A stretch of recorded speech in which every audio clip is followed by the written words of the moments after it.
99.3 Nigeria info. Sound a bit different. Been under the weather for a bit, but hey, we're good. And I'm even feeling better now that I have Weber on the by the side after a long time. How are you, Weber? Yeah. Happy belated birthday, by the way. Oh, thank you very much. Thank you very much. So yeah, it was my birthday this weekend, so that was good. But actually, even better, I was home in Jos all last week. Yes, I saw that. So that was absolutely brilliant. So now I'm back in. I went from Jos to Los. I love your love for where you come from, and it's a beautiful thing. And we don't get to see. Yes, I have to draw that line. We don't get to see people of your color who are this. Who are this, very passionate. You have to go there. Yeah, no, I had to. Yeah. I had to. Oh, okay, because you're blonde also. We're both blonde sometimes. So, But, good to have you. We have another interesting guest joining us on the show today. Yes, we do, and actually we have started it, and we've been doing this show over 2 years, and I don't know why Anita hasn't been before. So it's long overdue. So today we have Anita Otubu, who's let me get the exact title, because everyone just knows her as Anita. So she's the head of the program management unit of Nigeria Electrification Project, which is the $500 million World Bank African Development Bank project that goes through the Rural Electrification Agency. So there's a lot of a mouthful, big mouthful, but really Anita is really one of the key people driving off-grid energy and renewables in Nigeria. So Anita, thanks for being on with us today. Thank you for having me. All right, and are you in Abuja or where are you today? I'm currently in Abuja. You are, okay, because I know you're always off in one location and commissioning mini grids and all that. So before we get into it, as I think you probably saw this last week, I finally made it to Shimankar, which is one of the mini grids you commissioned, I don't know, 6 months ago or whatever, under your program. It was one we invested in, you guys also invested in. So it's fantastic to see the real thing, and obviously you got to see it a while ago. So what have you been hearing from Shimankar? Are you still excited about that one? I'm really excited. Honestly, we're getting fantastic reviews from the beneficiaries, from the households, the micro, small, medium-sized businesses there. 24-hour power supply. It's all that we would really ask for under this program. So yeah, it's been great. Yeah, now we just have to do these a dozen of these every day, right? And then we can make. But anyway, it's fantastic, and everyone is so excited about it. So, but look, Anita, maybe you can give us a bit of your. Now that you're one of the leaders in this industry, but where were you before REA? How did you build up to get into this space and become such an important player here? Thanks, Weber. It's a bit of a long answer. Well, essentially, I moved to Nigeria about 12 years ago. Never lived in Nigeria before that. So prior to moving to Nigeria, having finished law school, I started working with the British Home Office and the Prisons and Probation Ombudsman's Office in a legal advisory sort of capacity. The prison? Thereafter, yeah. Oh, wow, okay. That's another conversation, I guess. Okay. Complete. Yeah, and then worked with Tribal Consulting, which essentially is a consultancy firm that provides project management services for government programs in the UK. Thereafter moved to Nigeria, decided to do the NYSC. I did this in NMPC, and after carrying out the NYSC, I realized that I actually like it in my country. Perhaps I'll stay. And subsequently, I then went to law school in Nigeria. Then worked with a law firm called Ina Blankson. Thereafter was appointed as the technical advisor on legal matters in the power sector to the then Minister of Power, Professor Nebo.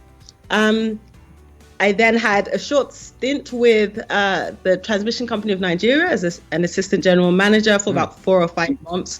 And then left to work with DFID, now FCDO's NIAF program, that's the Nigeria Infrastructure Advisory Facility, where I advised on multiple infrastructure projects related to climate change, roads, gas flaring, and the power space. And funny enough, that's where I started working on the Energizing Education program. I was then appointed to work with the advisory power team in the office of the vice president under now SE Farol CEO, Mr. Malola Gumbi. Worked on various programs from MDA debts. So that's where we essentially try to ensure that the distribution companies were receiving what was due to them from our government ministries, departments and agencies. Also worked in the conceptualization of the power sector recovery program, also known as PSRP. In addition to continuing works on the Energizing Education program. When the now SE for All CEO was appointed to work as the MD CEO of the Rural Electrification Agency. I did join her, and I headed a unit rather called Special Projects, where I then started the implementation of the Energizing Education Program, which seeks to provide, which has actually provided captive independent solar hybrid power plants to 7 federal universities. And might I add that they are actually the largest of its kind in West Africa, currently in operation across 7 of these federal universities. I also project managed the Energizing Economies Initiative before I handed over to my colleague Suleiman, where we implemented a gas-fired power plant in Ariaria Market in Abia State, Sabongari Market in Kano, and Surah Market in Lagos. So essentially, the Energizing Economies Initiative seeks to provide power to economic clusters such as markets. And then that's when I was then appointed by the new MD, CEO of the Rural Electrification Agency, to head the program management unit for the Nigeria Electrification Project. I told you. Everything. Wow. Everything. That's an amazing CV, though. Very, very. From prisons to lighting up Nigeria. So. I mean, we love it. Yeah. Well, our focus today, Nigeria, Lagos, if you're just joining us, is bridging the electrification gap with off-grid solutions. And you heard the voice of Anita Otubu, head of Program Management Unit, Nigeria Electrification Project. Now, you're passionate about climate change. What drives this passion, if I may, Anita? What drives the passion? The fact that climate change affects lives, means of livelihood, health, and that's why I essentially work in the renewable energy space towards trying to reduce emissions. Secondly, I'm a member of a board for Chanjadati, which is a recycling company as well. Again, towards addressing waste management, pollution, and the like. So essentially, it's because of my passion for ensuring good health and sustainable means of livelihood for not just Nigerians, but for everyone globally. All right, so, in your role in the REA running the Nigeria Electrification Program, I mean, obviously this is a big program and it's very, very central to what REA does now. So I know, there's 5 components. I know it's quite big, but maybe you can kind of break it down. You talked about the education part already, but maybe just break it down a little bit about what this whole thing is. And then we'll probably follow up with some additional questions. Okay, sure. So the Nigeria Electrification Project is, as you mentioned earlier, funded by the World Bank and the African Development Bank for a total of $550 million US.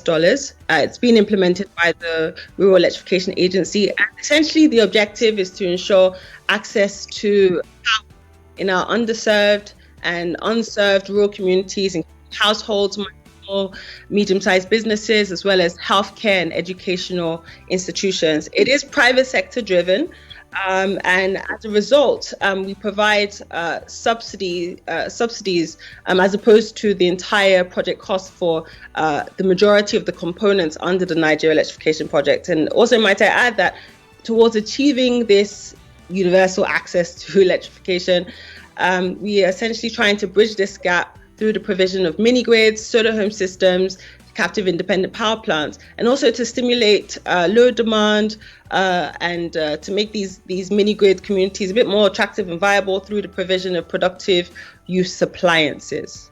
So that's essentially the Nigeria Electrification Project in summary.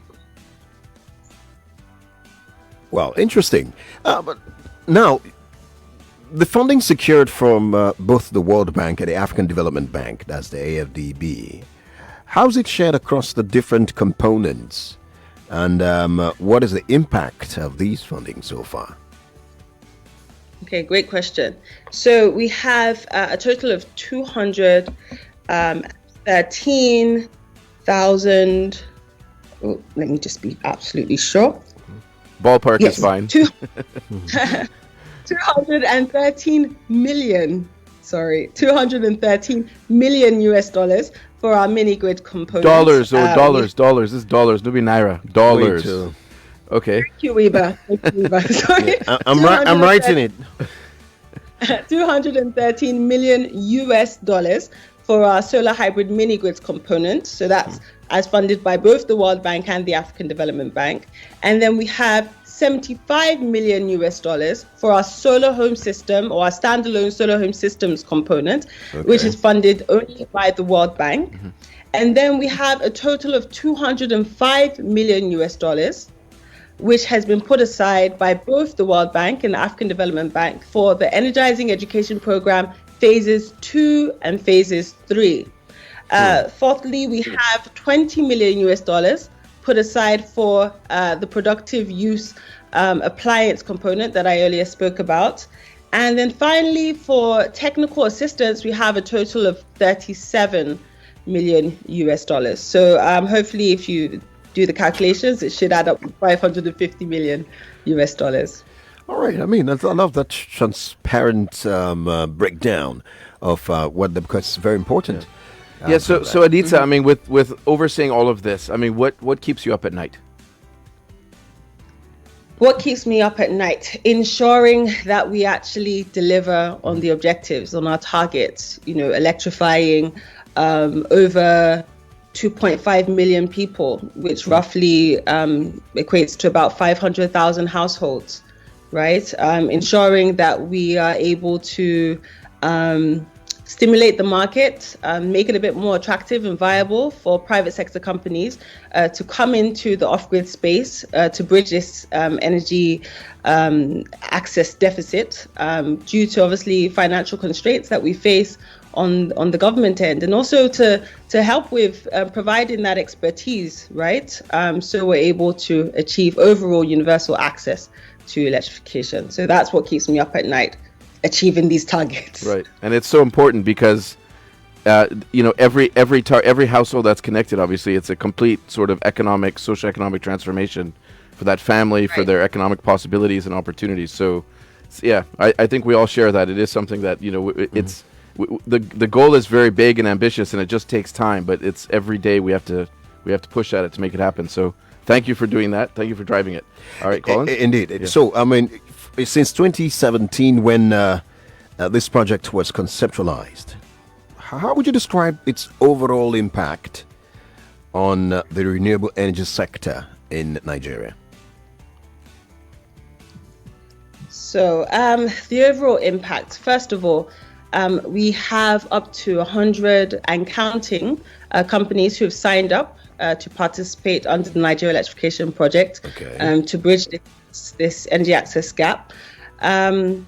Initially, companies were not so confident about entering into this space because they were not sure if there was that enabling environment.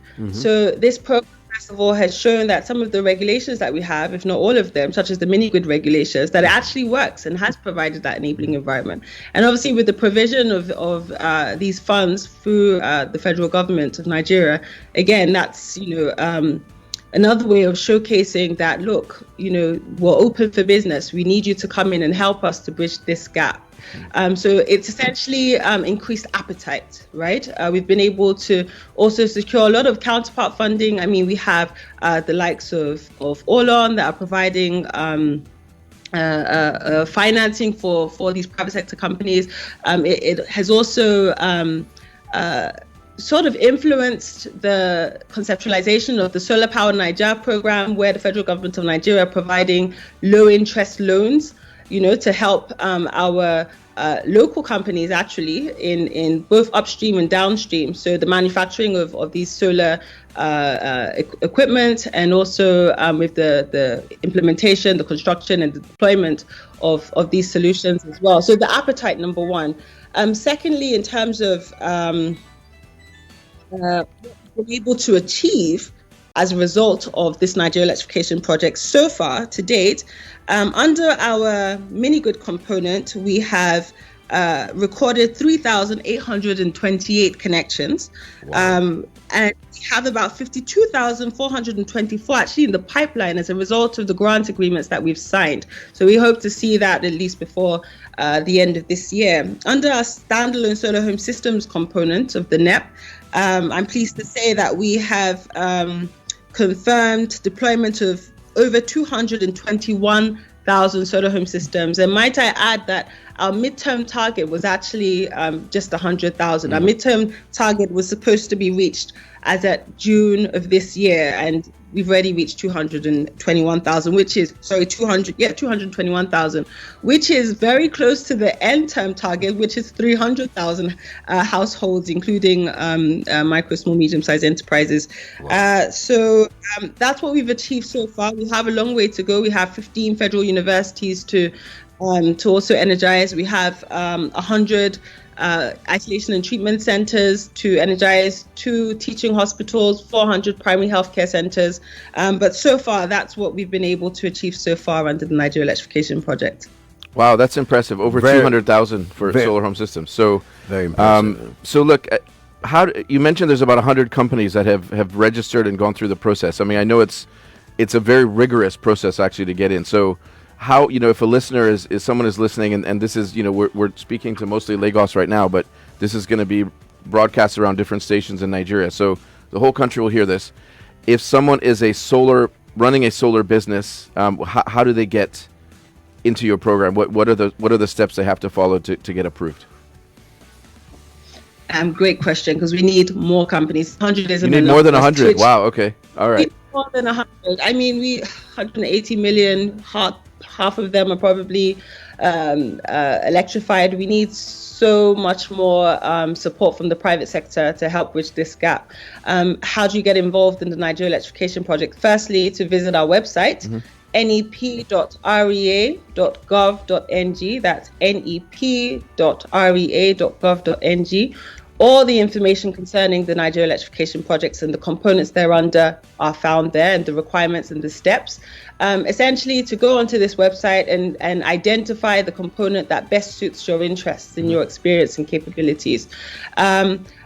You can then go onto the Odyssey platform. Again, this information is on the website. Go onto the Odyssey platform to download the necessary templates, application templates, and then upload it onto the site. We then download it from our end and evaluate. As it concerns mini-grid developers, once you've been able to pre-qualify, we then ask you to submit your communities that you're interested in providing mini-grids in. And we want to be sure that, first of all, it's not connected to the grid. We don't want any issues with the distribution companies. We want to connect those that are completely off-grid, right? Thereafter, we also expect that you have some form of an exclusivity agreement with the community. Does the community actually want you there? Are they happy with the proposal that you are making, right, as well as some other environmental and social requirements that we expect you to satisfy?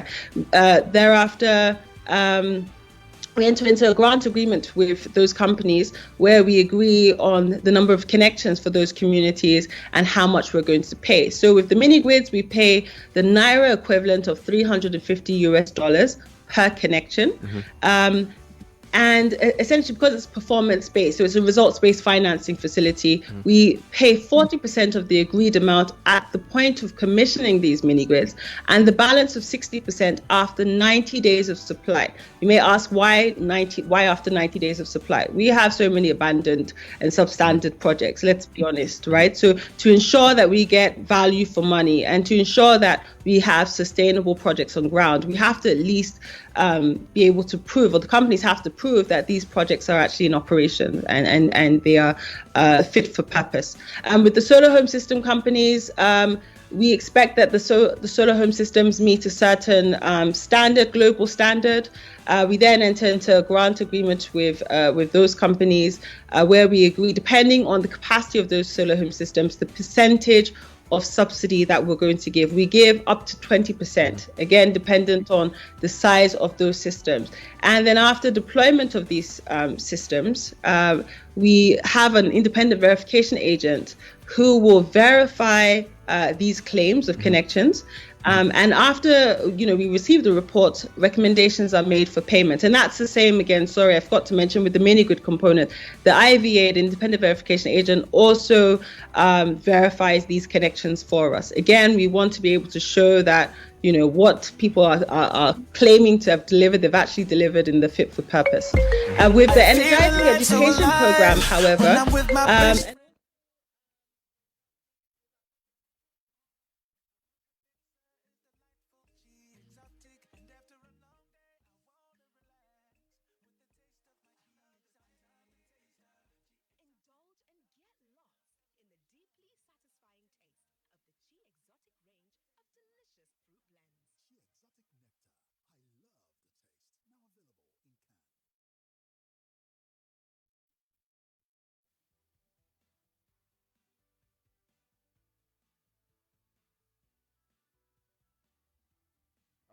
about that, Anita. So if you can continue what you were saying, and then also just a little focus on what women in particular how they can benefit from this, both as the entrepreneurs, but then also for communities. Because I think that's also a very important element of this. Extremely important, especially as I'm a woman myself. Um, so under our Energizing Education Program, which is a component under the Nigeria Electrification Project, we actually provide training to 20 female students from each of the beneficiary universities in the design and installation of these solar hybrid power plants. So essentially, from the minute the EPC contractors mobilize to the site, the university students, 20 female students from each of these universities are on ground, and they're not there just to take pictures or to write notes. They get their hands dirty, and we have demonstrated this under phase 1 of the Energizing Education Program, which wasn't under the Nigeria Electrification Project, where we had over 180 female students trained, and some of them successfully have gone on to work in renewable energy companies, and they've also benefited from programs such as the one All On, I believe, held. It was a competition, and they were able to secure a nice considerable amount of money for some of their renewable energy ideas that they came up with. Also, we try to encourage our private sector companies to have at least 30% of their workforce.